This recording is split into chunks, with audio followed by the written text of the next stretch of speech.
Hello, everyone, and welcome to Listening to America. Today, 10 things about John Randolph of Roanoke. John Randolph of Roanoke, one of the many Randolphs, 1773 to 1833, of Jefferson's general political persuasion, but not always, and one of the most extraordinary and eccentric figures of the whole period that we're talking about.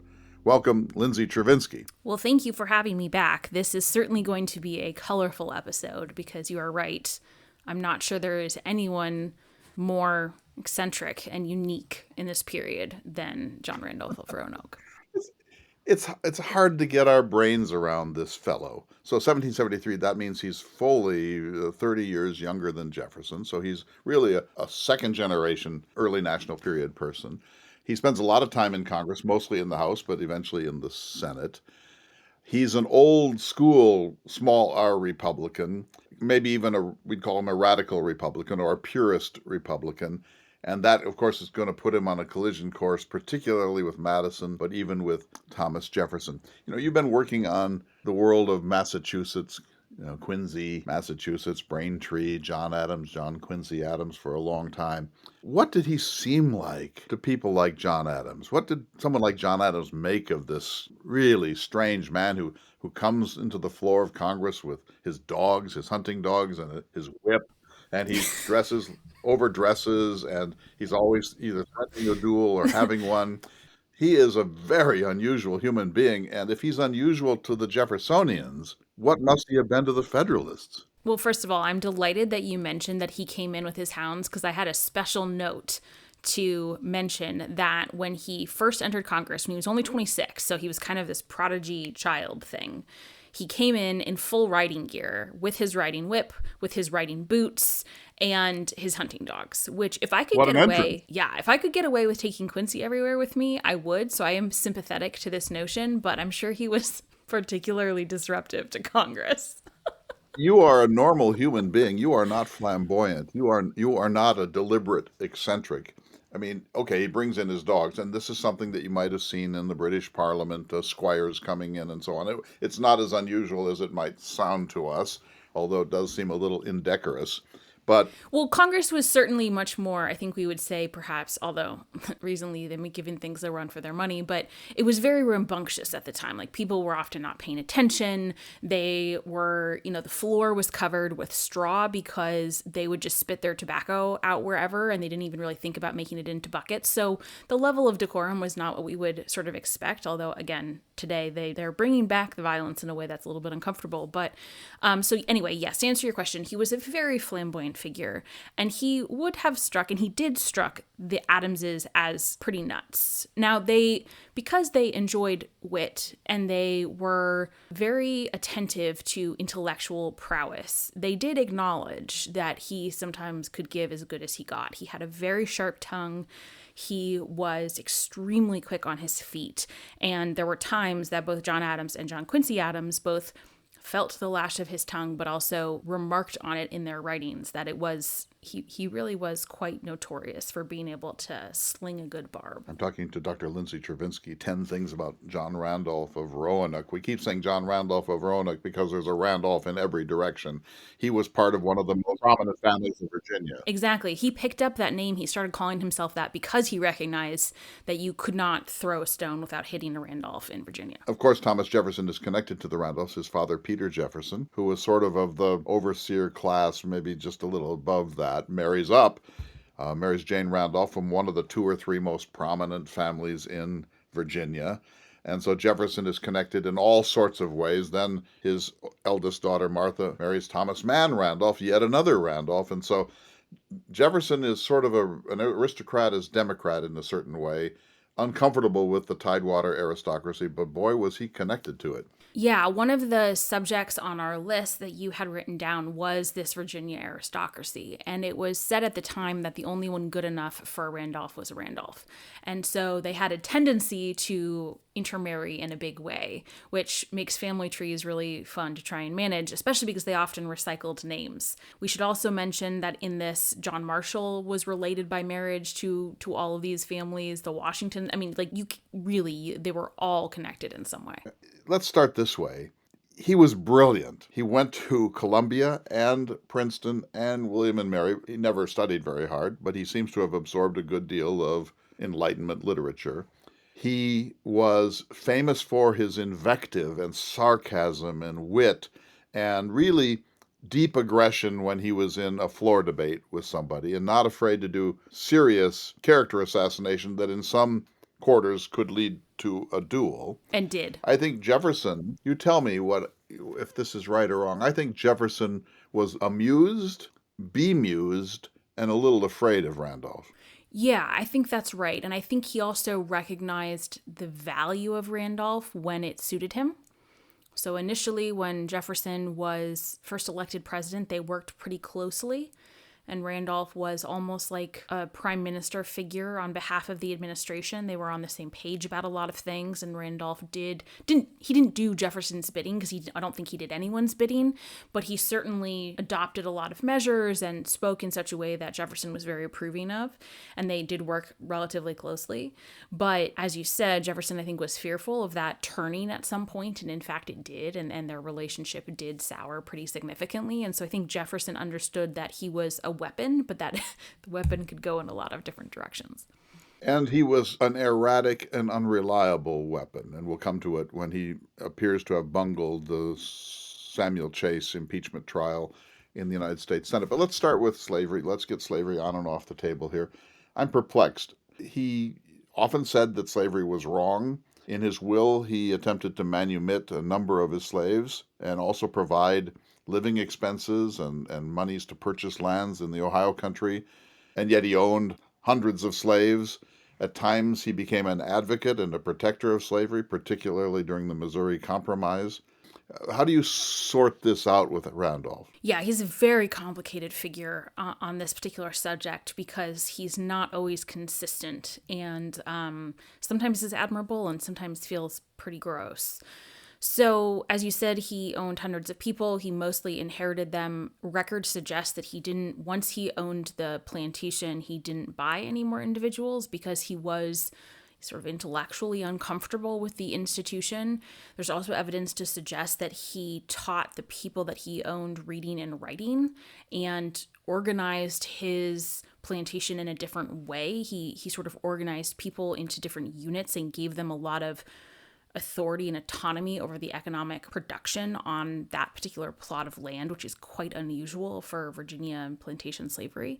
He did think that slavery was not a great thing, but had real uncertainty about how to get rid of it, and recognized his own economic circumstances were completely interwoven with this institution. So he was one of the ways that he thought the United States could get out of it was through the colonization process. So he was one of the co-founders of the American Colonization Society, which wanted to take manumitted, formerly enslaved people and send them to a new nation in Africa called Liberia. And so Randolph was part of this experiment. It obviously was a failed experiment. As you said, later in his life, he did change his will a number of times to try and provide territory and funds for the enslaved people that he manumitted in his will, and that was going to be in the Ohio country. Ohio country is the whole Northwest Territory, can be Illinois, Wisconsin, the whole zone, but beginning with Ohio and Western Pennsylvania. Yeah, so the will basically specified that every adult over 40 would get 10 acres of land in this territory. And when he died in 1833, this was very much a contested will. A lot of his other heirs fought it. It wasn't there wasn't a solution until 1846. So 13 years later, it was fought for that long. 383 people did in fact get their freedom. That's a huge number of people that he was able to manumit, not right away, but eventually. I mean, there could be very few individuals who manumitted more enslaved people than did he. Correct. They didn't, however, end up getting any of the land or any of the money that had been promised to them. So it was definitely a mixed bag. Jefferson flirted with the colonization process for a time. Monrovia became the capital of Liberia. Sierra Leone was another place where formerly enslaved, now free people might be returned. Jefferson, in his usual kind of type A mathematical way, worked out the cost. What was it going to cost in ships to return all of these people to Africa. Of course, not only people who had been brought from Africa, but all their progeny and so on. And Jefferson eventually said it can't be done. It's economically impossible. It's logistically impossible, however desirable that might be. So we're stuck with this. Either we have to absorb freed blacks, which Jefferson did not want to do, and I don't think Randolph did either, or we find a homeland for them in the Caribbean, or we find a homeland for them in the American West, but we cannot, this is Jefferson speaking, we can neither return them because it's unfeasible, nor absorb them because it's unacceptable. And therefore, it's easier to hang on to slavery in the face of these impossibilities than to try to do the right thing. And I think Randolph was a little less pessimistic than Jefferson, but Jefferson's the mathematician. Yeah, I think that that's right. I think that Randolph felt like there was a possibility that freed African Americans could settle in the West, and as those communities were creating new states from scratch, that perhaps it would work better than trying to integrate formerly enslaved individuals into society like Virginia, which was quite established already. So if we think well of Randolph in some ways, I should just quote this. They were all paranoid about slave rebellions in Haiti and in the Caribbean. And at one point, Randolph said, if these are successful, we will have Negroes as our taskmasters and for the husbands of our wives. And so the usual Southern paranoid rage comes dripping out of him about miscegenation and the threat of black men to our pure white wives and daughters and so on. And so that, what that tells me, we could think that's disgusting, and of course it is, but I think what it tells me, Lindsay, is how unbelievably complicated this issue was.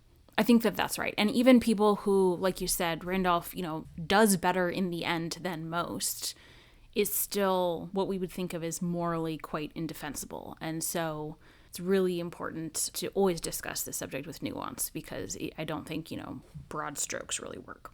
Fascinating, Lindsay. I want to ask you about John and Abigail Adams with respect to the view that maybe they too were white supremacists or had some of those impulses.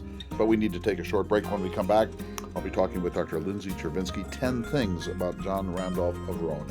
Stay tuned.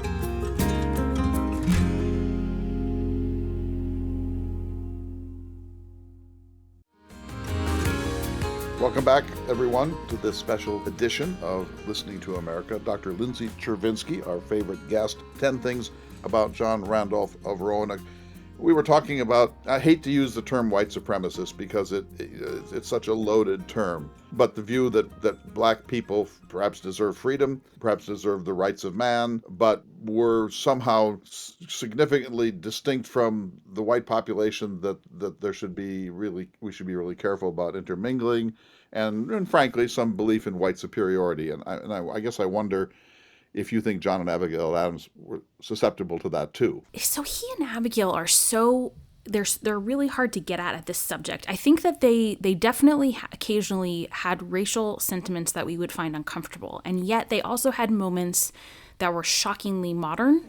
And so where I have come down on this is I think that they thought that slavery corrupted both the enslavers and the enslaved. And so they looked down upon the black people that were enslaved because they felt that they had no incentive to work hard or to better themselves or to use their brains. However, if someone was free, and they did have a free black servant in Massachusetts named James, they went to bat for James. Abigail fought the local community and insisted that he receive the same education as the white children and in the same room. She was not tolerating any of this separate but equal nonsense. And she shamed the community and the teacher into letting James be in that room. And that is not something you would expect in the 1790s. She did this while John was president. So there's things like that make me think that they understood individual possibility for equality, but in general, I think that they did tend to think less of people of color. I'll go to one of the last things you put on your list, that later in his life, John Randolph was engaged in the first Senate filibuster. Explain. Yes. So there's some disagreement over when the first filibuster actually occurred. A lot of people point to the 1840s, but I actually think that 1825 is the first time what we would recognize as filibuster activity took place. In 1825, John Quincy Adams was president. So we earlier talked about the Randolphs and the Adamses sparring, and this is a great example of when they were very much head-to-head on the subject. And John Quincy Adams was very supportive of what we would think of as internal improvements of the federal government investing in things to make trade and the infrastructure weak, if you will. So he believed they had a whole infrastructure year. It was great, or so John Quincy Adams proposed. So he wanted canals to help commerce get over things like waterfalls and mountains, and roads to help products from the west to get to the east. A lot of people supported these projects, and he had proposed it in his inaugural address, and so Congress was discussing legislation for some of these projects. And John Randolph, as you had mentioned, was a true small r Republican. He didn't think that the federal government should be involved in these sorts of things, partly because it forces the federal government to choose and to favor. So depending on where the roads went, the communities around those roads would benefit. And you can't have a road everywhere, so it wasn't fair to the different states. So while he was in the Senate at this point, he gave several speeches over the course of several days in his true John Randolph fashion. He apparently dressed and undressed during the speeches. It's kind of unclear, but I read a lot of different reports of what his activities were, and it was to try and filibuster the passage of this legislation. So I think that was when the first true filibuster actually. It's fascinating to me. So small r Republican. So in terms of internal improvements or infrastructural developments to open the West and inland waterways and national roads and to improve the postal service and so on, just to knit this huge geography together in one nation. Madison was on board with some of that.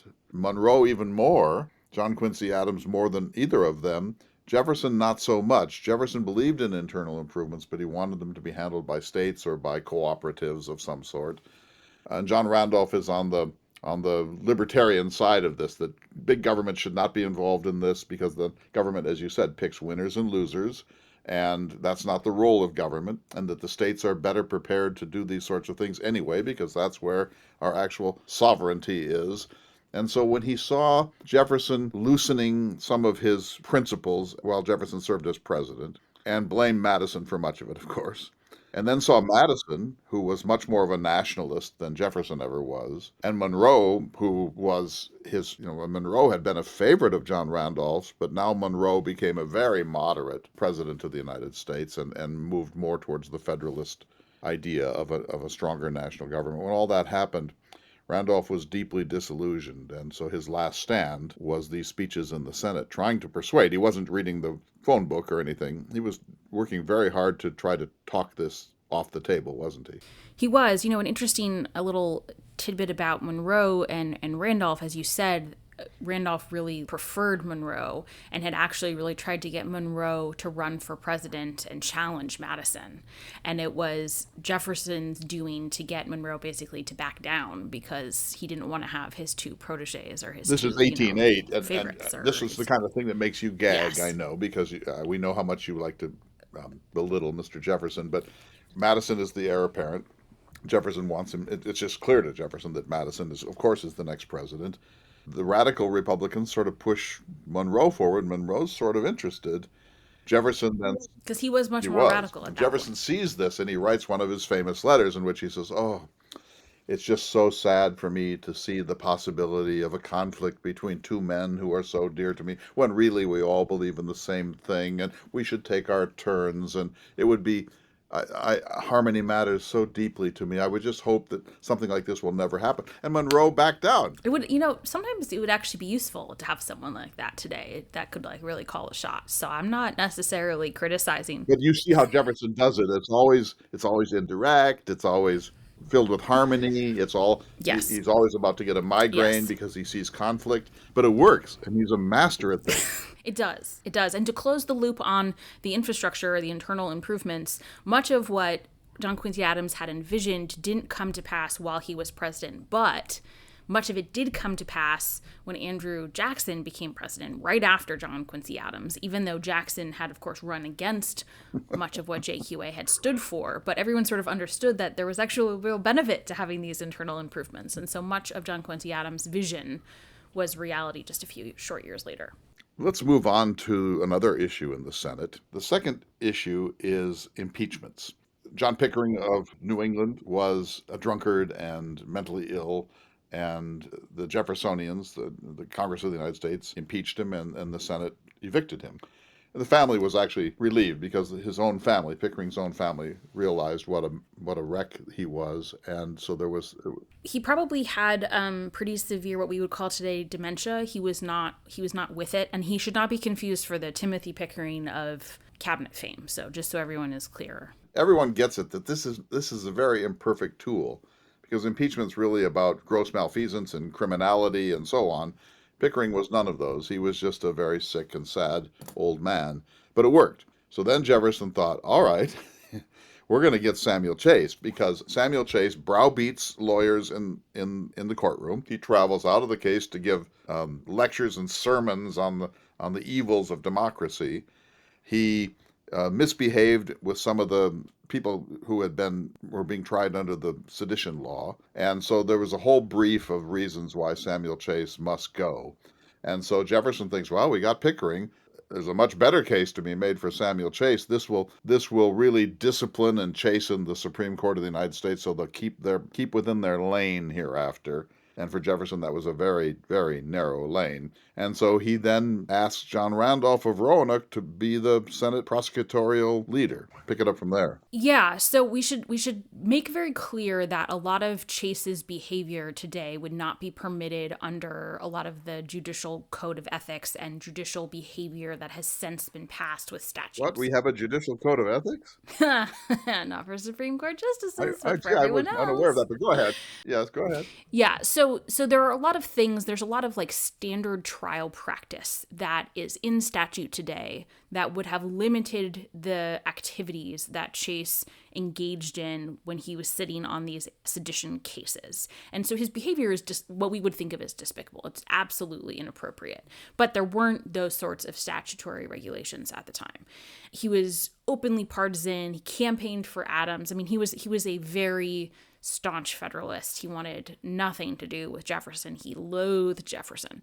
So Jefferson came up with this idea of impeachment. That sounds great. And he suggests it to Randolph, and Randolph brings forth the articles of impeachment in the House, basically browbeats his colleagues into passing them. So they pass these articles, and he's really good at managing the House debates because that's where his invective and his sarcasm and his verbal sparring skills are really, really. So Jefferson thinks this is great. He's doing it. He's making it work. He has exactly the right character set to really go after this bully, this mean-spirited Chase. And of course, it's personal for Jefferson because one of the people prosecuted under the sedition law was one James Callender, who had broken the Sally Hemings story. And so for Jefferson, the sooner Chase disappeared in some legal fashion, the better. Yes. And had the trial continued in the House, if, the Constitution was written differently, and if the trial rules worked in a different fashion, then Randolph might have been the perfect person. However, there were a couple of problems with the Senate proceedings. So first, the Senate took its responsibility to be this deliberative body very, very seriously. They were older, they were better educated, they tended to be wealthy. These were sort of the cream of the crop of American leaders at the time, including John Quincy Adams at this point. They did not appreciate the way that Randolph came to make his case. So it wasn't going to appeal to them. They were looking for facts. They were looking for evidence. They wanted to understand the actual legal case. That was problem one. Problem two, Randolph was absolutely wasted. What do you mean wasted? So Randolph... Drunk? Not just drunk. So Randolph had a lot of health problems throughout his entire life, but he was having extremely bad stomach problems in 1803, 1804 when the trial went down. And his doctor had prescribed to him opium-laced wine to help with the pain. This was the common prescription at the time. And apparently his pain was so bad that in between almost every sentence, he was taking a sip of the wine when he was giving a speech. So by the end, he could barely stand up. He was slurring. He was completely out of control. And that doesn't look good under the best of circumstances, but especially when you're in this very serious body who wants to take these deliberations with real intensity, that There was were not going long to make a good silences. case. He's looking So, for his notes. He admits he's yeah. disorganized. He asks for time. He's clearly out Yeah, I of mean, he's just control and not in complete mess. command of the subject before him. And of course, one of the most interesting side notes on this story, Lindsay, is that the presiding officer of this trial was none other than Aaron Burr, the outgoing Vice President of the United States, who has already killed a man, one Alexander Hamilton, in a duel. But apparently, he really conducted himself with great honor and decorum. Everyone said he did a really great job of managing this unprecedented trial. This maybe was his best single moment. I mean, when he gave his farewell speech in the Senate, people wept, and he had the Senate decked out with the right kind of bunting and so on, and had strict control of the proceedings. Was bent over backwards to be fair to Chase. I mean, this is Aaron Burr at his absolute best, which of course infuriates Thomas Jefferson. It really does. And so there are a couple of other nuances that I think are important. So one, Jefferson had really initially supported this. He of course never said anything vocally because that would be inappropriate, or publicly, I should say, that would be inappropriate. But he was very supportive. But as the proceedings went on, it became clear to him how it was going, which direction the wind was changing, and he really backed away from it and he withdrew a lot of his support. And so Randolph felt like he was left hanging by the president and was really, put out to dry. So I think that was another important piece. The final piece, and I've actually written a fairly long article on this subject, the way the clause about impeachment is structured, I think there's a good case to be made that it doesn't actually have to just be a crime, because of, first, where the commas are, but also misdemeanor at the time was not just what we would think of as a classification of a criminal act, which today, when we think of, you have a felony or you have a It meant misdemeanor, something like that was not how malfeasance, the didn't word it? was used. Yeah, exactly. Like, you acted badly. And it makes sense, because if you think about what you would impeach someone for, there are things that are against the law, like jaywalking, that of course you would not impeach someone for that. But then there's behavior like, showing up drunk all the time to the bench, or acting really inappropriately that isn't necessarily against the law, but would require some sort of action. And so I think that there was one of the real challenges in the discussion in the case was, what actually do these things mean? And did Chase break the law, or was he just acting in a partisan fashion? And ultimately, the Senate concluded they were not willing to remove a justice for partisanship because that was going to set a really dangerous precedent. But Randolph couldn't lay the groundwork that Chase had actually broken the law. And so it set this very fuzzy precedent that still holds to this day, because no Supreme Court justice has ever been impeached and removed since this, experience with Chase. And so it is a fascinating interlude, and I think is worth way more study. I wish more people knew about this one So particular let me incident. try to summarize, and you tell me if I'm right or wrong. So Samuel Chase was a brute and a bully, and he behaved in some really obnoxious ways as a Supreme Court justice. And he browbeat attorneys, and he at times he told juries how they must vote, how they must decide cases. And he was an anti-democrat, anti-Jeffersonian, so we get it.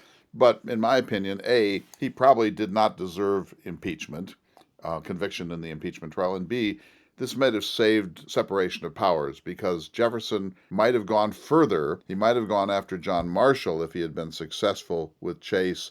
And Jefferson, after this humiliation, said, well, we won't do that again. Impeachment's a mere scarecrow. And so he was, to use a term from our time, he was about to weaponize the Congress as a tool against the court system.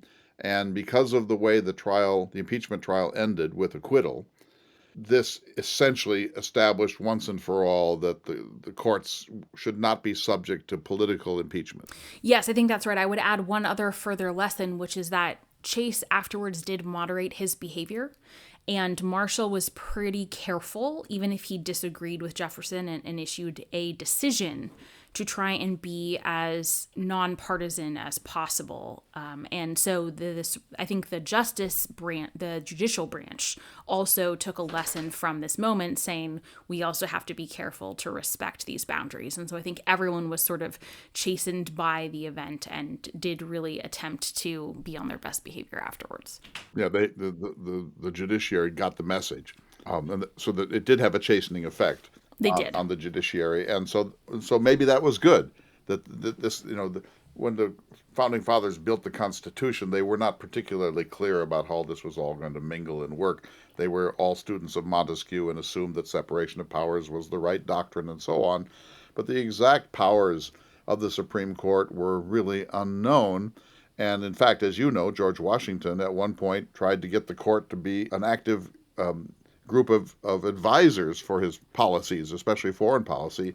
And John Jay of the court said, no, that is not our function. Yeah, absolutely. I mean, we've often talked about how Article 2 is quite short and doesn't say a whole lot about what the presidency is supposed to be on a day-to-day basis and how the presidency is going to act. Well, Article 3 is even shorter, and there's very little there about what the judicial system is supposed to be. And it really left it up to Congress to flesh out a lot of the particulars, but especially in terms of conduct, that was not something that was really solidified even into the 20th century. Most of the 19th century justices continued to engage in what we would consider today to be wildly inappropriate political behavior. And there certainly is no inappropriate political behavior now amongst our justices, so we can be thankful for that, can't we?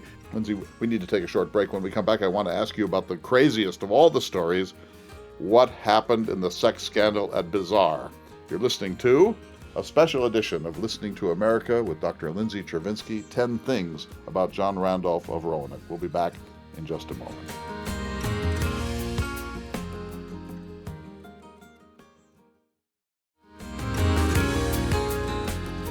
Welcome back to Listening to America. I'm Clay Jenkinson with Lindsay Chervinsky, 10 Things About John Randolph of Roanoke. Lindsay, people are raving about the 10 Things series. People say, we love Lindsay Chervinsky and we love 10 Things, and don't stop doing that. I think the 10 Things idea that we're going to be disciplined, talk about a subject, and obviously you can't do justice to John Randolph or anything else in an hour, but we're trying to cover a lot of ground, and that there's a breeziness, and we don't always agree, although we normally do. People really love this format, and so I so appreciate your willingness to do it. I know you say you've written, articles about some of these issues and books too. They're all more complicated than we can give them full credit for in the time that we have. But I think people are really learning a lot from this series. I'm so glad. I love doing it. It's such a fun way to take something that I might already know something about, but then add to that knowledge or learn something completely new. I think we do our best to stay disciplined. It doesn't always work. Sometimes I think tangents end up producing the most fun stuff. Indeed. And so let me go to the strangest of the issues involving this very, very, very strange man. He's a soprano. He's hairless. He is flamboyant. He's eccentric. He's an opium addict because of his health issues. He is dueling or nearly dueling a lot of the time. He's unusual even by Virginia standards. John Adams said in Virginia, all geese are swans. He is as unusual a human being as Virginia produced during this period, and yet fascinating and powerful and central to the whole subject of the early national period, and at times a serious ally of Jefferson's, and at times a critic of Jefferson's, and all over the map on slavery. Amazing, amazing man. So he's a Randolph, and the Randolphs have lots of family troubles. Thomas Jefferson's daughter, Martha, marries Thomas Mann Randolph. In the immediate family, not distant cousins at all, there is a whopping sex scandal. And as you said earlier about the Yazoo, it's a huge cast of characters, the lawyers that get involved in this thing. So tell us what happened at the aptly named plantation Bizarre. Yeah, this scandal could, knock everything off the front page of the tabloids today. So people were not less scandalous in the past.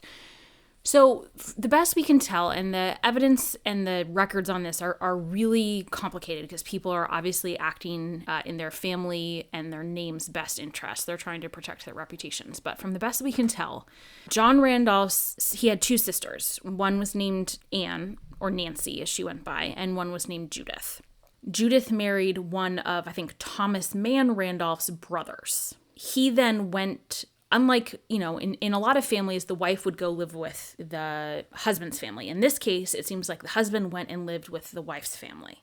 And so Judith and her husband were Randolph. living in a house with Nancy as well. Apparently, Nancy was very charming, very lively, very attractive, had a lot of fans, a lot of suitors.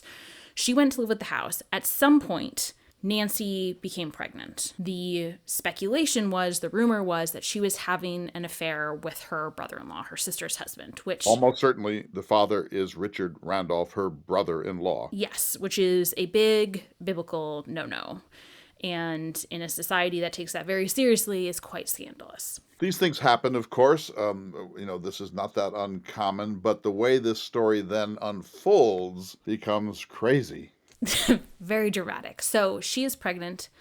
At some point, she gives birth to the child. It seems likely that the child does not live, and maybe stillbirth, maybe harmed during birth, unclear. All we know is that there was a fetus. There was a fetus, and someone seemed to have carried it outside and put it on the woodpile. So it winds up on the woodpile at this plantation named Bazaar. If you were trying to cover this up, you think you would try harder. Yeah, not the most subtle. However, the person that apparently saw this happening was an enslaved woman. Enslaved people cannot testify in court at this point. So that testimony is, for all intents and purposes, did not happen. Well, rumors start to circulate about what has happened, and basically Richard basically goes to court and demands that there basically be an investigation to clear his name because people are accusing him of both having an affair with his sister-in-law and infanticide. You can imagine the position that he is in. Let's just assume that he was the father. His wife, of course, is appalled. Everyone else is appalled too. Nancy has just lost a child that nobody knew was going to be born. I mean, she had been able to cover up her pregnancy until the end. Suddenly this blows sky high in the world, and a man's honor is so important in the Virginia world of this time that he has to assert his innocence, whether he's innocent or not, by demanding a trial to clarify this. Now, at the trial, the defense counsel for Nancy were Patrick Henry and John Marshall. So you really can't get any higher hitters.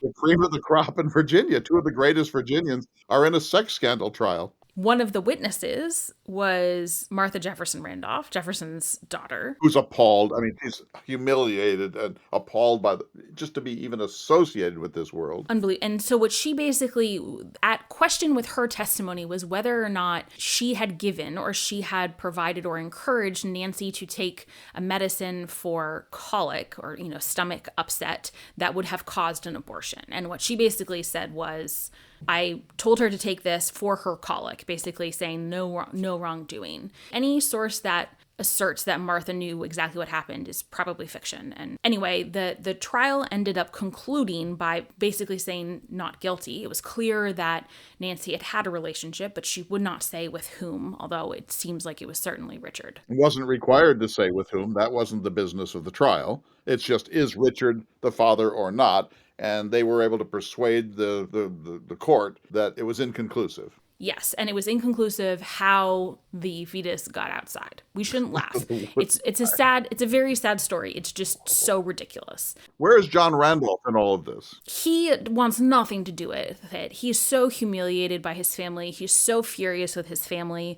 He, going forward, has a very contentious and very nasty relationship with Nancy. In fact, actually, one of our listeners, Rebecca Flint, I hope I'm saying her last name correctly, she has sent me a bunch of emails about a lot of great topics, but is writing a book about Nancy. And it's really sad. Her family kind of treats her terribly. It's understandable, I guess, why Judith would hate her, but Richard ends up dying. Nancy's kind of kept under home imprisonment for a while and then eventually makes her way north and does actually end up having sort of a happy ending. She first works as a housekeeper for Gouverneur Morris, who we should do as a subject of 10 Things at Rebecca's suggestion because, Lord, that's another colorful character. But they end up getting married and having a very happy marriage. So there is a happy ending to that portion of the story. She marries Gouverneur Morris, Yes. the famous Pennsylvania Federalist, friend to George Washington, author of the preamble of the Constitution of the United States, diplomat in France, frenemy of Thomas Jefferson, key member of the Constitutional Convention in 1787. That Gouverneur Morris winds up marrying the fallen, to use a term from the time, the fallen Nancy Randolph. He also had a peg leg, and he was a notorious womanizer before his marriage. And the way that he died, I would wish on no one, certainly not anyone that I loved. How did he die? He had a kidney stone that was stuck. He used a whalebone to try and get it out, and that, I think, punctured his urethra, and I think he got an infection and died that way. So back to this story. So there's a heavyweight group of lawyers and others involved in this thing. Martha Jefferson, Jefferson's daughter, is married into that world. She then writes a letter to her father saying, I can never go in public again. I'm so humiliated. This is the worst thing that ever happened. No one will ever regard me with any affection or respect again. And to this, Jefferson writes one of his greatest letters in which he says, look, this isn't you.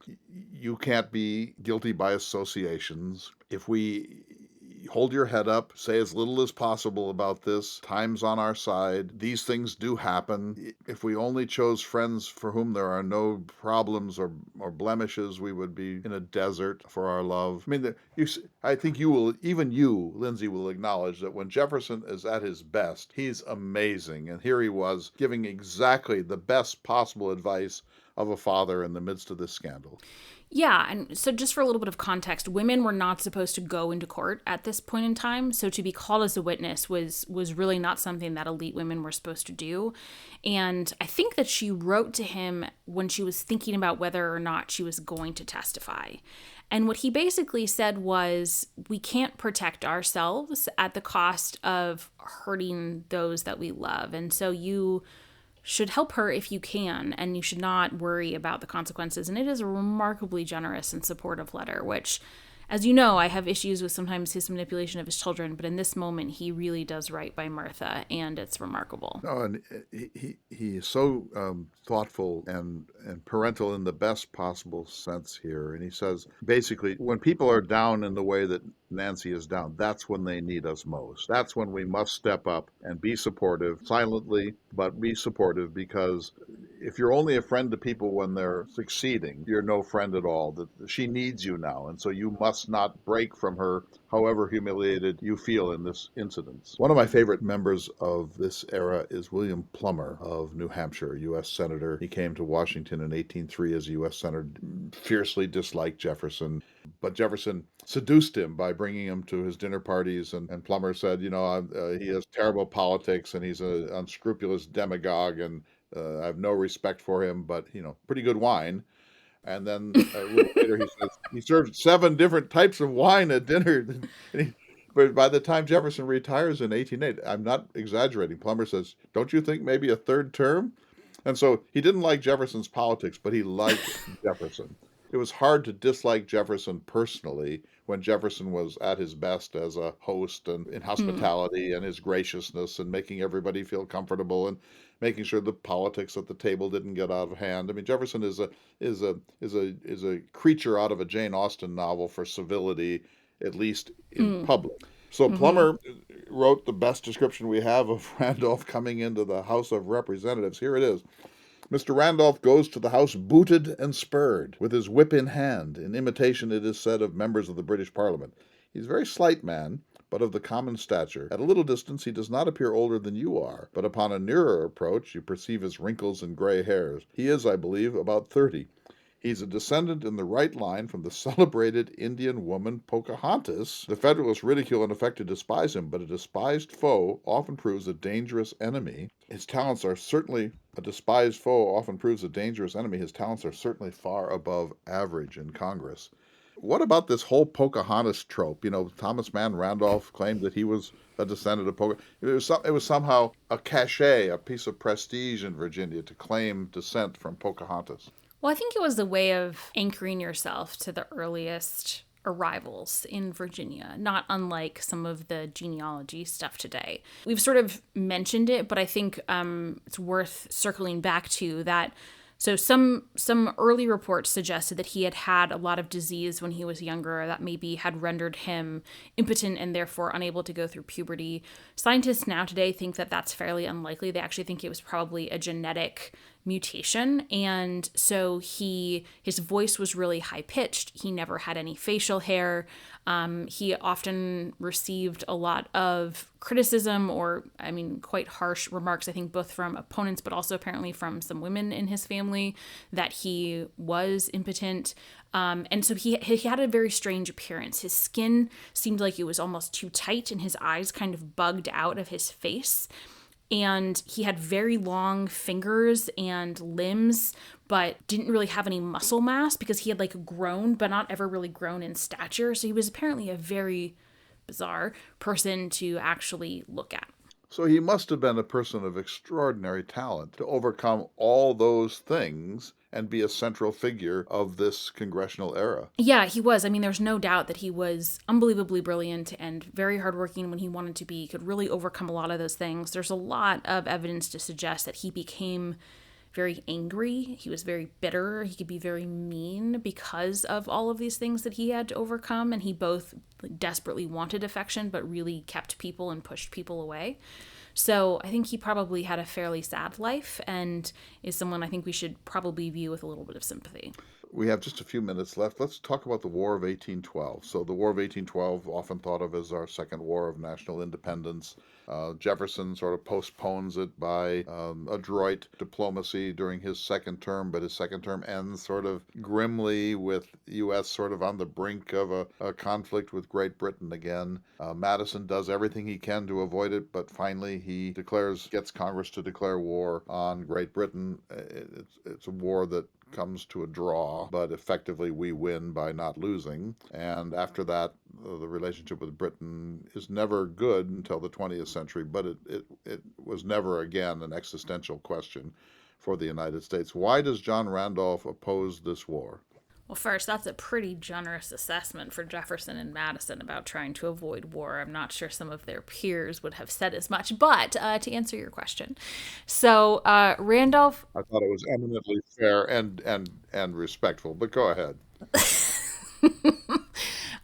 So Randolph, in true small R Republican fashion, didn't think that the federal government should be getting into war. The business of war was not a good idea. The purpose of war was not a good idea.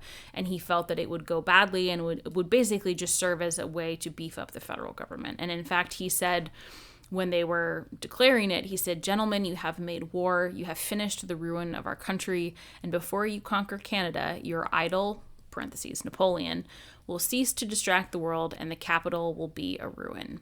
For which he was pretty accurate in that assessment. The capital did indeed burn. And, thankfully the United States sort of got out of it because Great Britain was distracted around the globe. But his assessment of what was going to happen was pretty spot on. Theodore Roosevelt could not stand Thomas Jefferson or James Madison, and one of his principal arguments were that the two of them mishandled the whole run-up to the War of 1812, that it could have been handled so much better, and that by the peace policy of Jefferson and Madison only made inevitable the war, and when the war came, we weren't ready for it either. Yeah, Theodore Roosevelt really liked war and was very enthusiastic about it, so I think that probably also has to be taken with a grain of salt, but there's no doubt that the embargo in Jefferson's administration was a complete fiasco.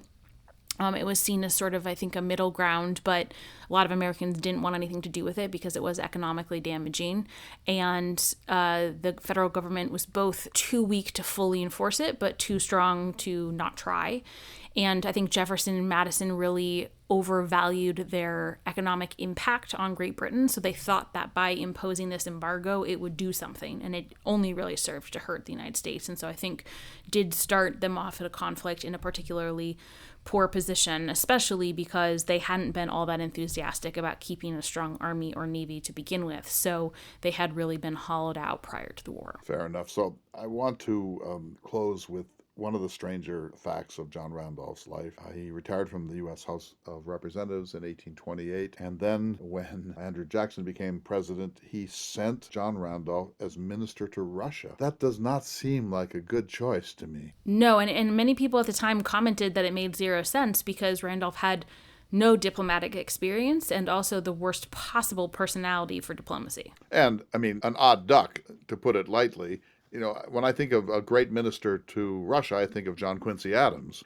I think there's somebody who spent his whole young life preparing to be the perfect diplomat, and who had the understanding of geopolitics and understanding of the history of Russia and the history of Europe, and could do this.